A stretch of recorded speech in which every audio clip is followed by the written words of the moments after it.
Yeah, we can do that. Oroville TFR helicopter 3TV, 3,000 feet, 6.5 miles south. And I'll be overflying the dam area at 3,000 and above Oroville.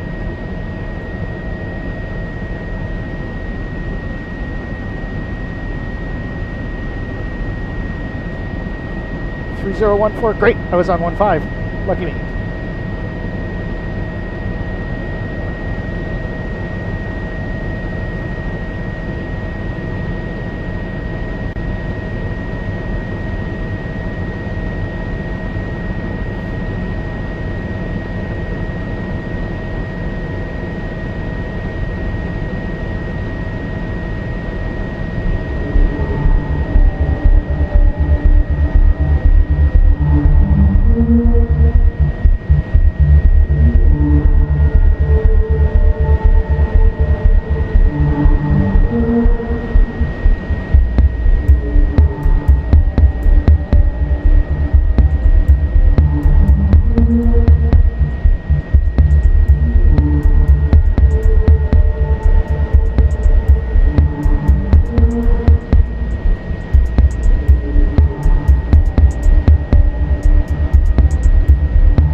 I saw the video from earlier, and of course I was here for that yesterday morning when this was just a trickle that came over here. As a matter of fact, we didn't even see any of the water that's going down into that area. Now we're seeing white water coming over, so that means this is very fast moving water, and a lot of it that's coming into the emergency spillway here. As a matter of fact, almost as much white water that is going down the regular spillway. So we've filled up that catch basin we were talking about yesterday.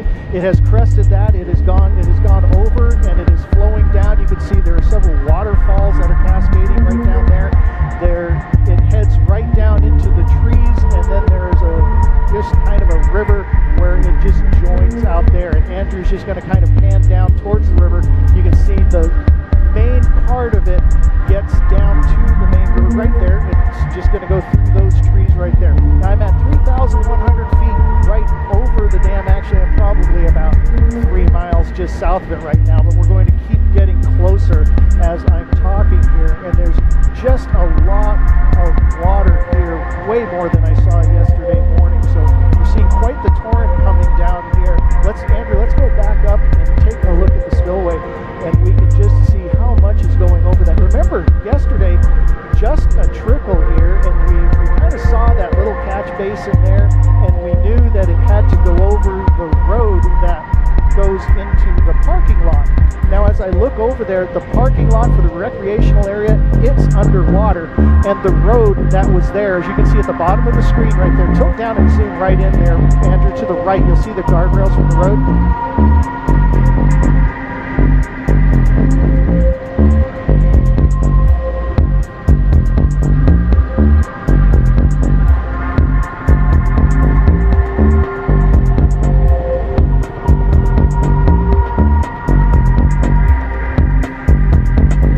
All right, and as a matter of fact, there's something else I want to show you here. Andrew, would you zoom in down onto the right there where you see that road coming in? Remember, this road went across yesterday. This was like a miniature dam all its own. That's already, see the guardrail hanging off there on the right?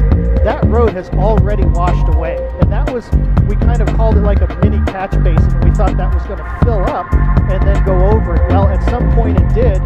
Then it broke free. You can see the other half of the road right there.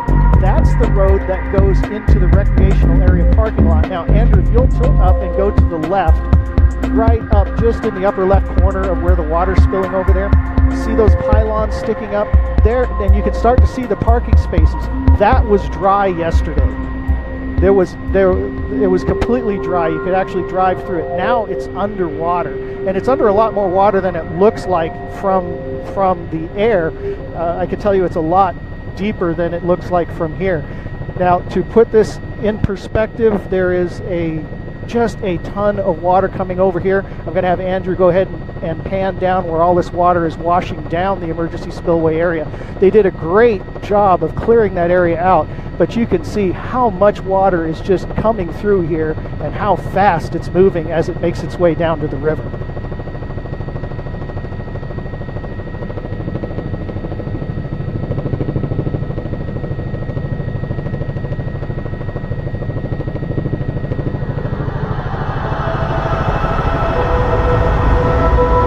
Let's take a look at that. Andrew, if you'll come out, go up and to the left and look at the dam itself. So out over the spillway right there is the spillway. Now see all of those trailers right there on the spillway. There's a staging area right there. This is where we usually see most of the people. So we do see some activity down there. Now, just follow the spillway towards us. There are some people over there.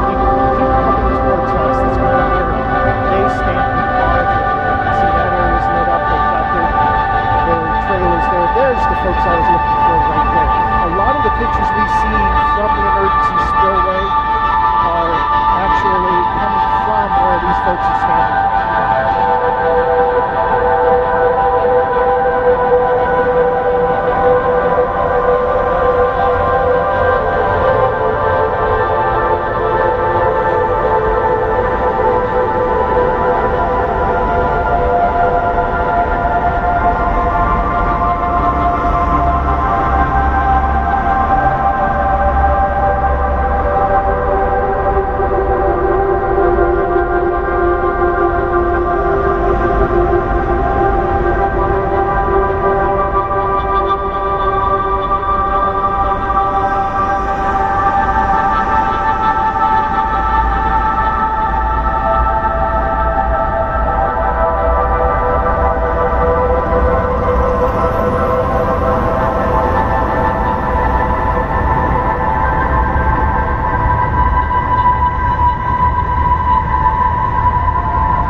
My neighborhood was already basically empty, and I panicked and just started putting things in my car. I'm a little bit scared. We're trying not to go near the flooding area so we can go home, but we're going to be probably stuck down here. And I'm scared because I've never been in anything like this before.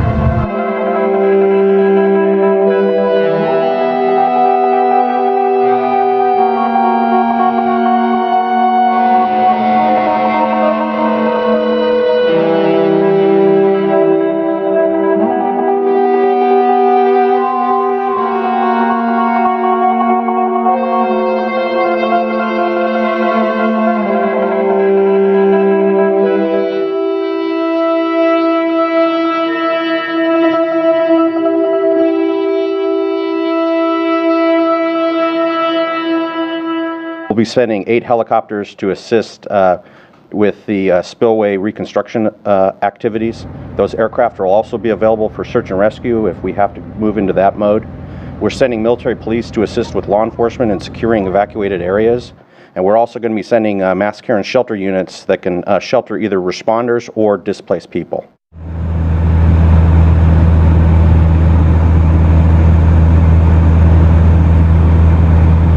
Well, I came down from Lakeside and I was surprised about all the traffic, and my neighborhood was already basically empty, and I panicked and just started putting things in my car, basically my violin, a didgeridoo, some family photos, and I didn't grab enough clothes. I grabbed some wet laundry. Can you believe that?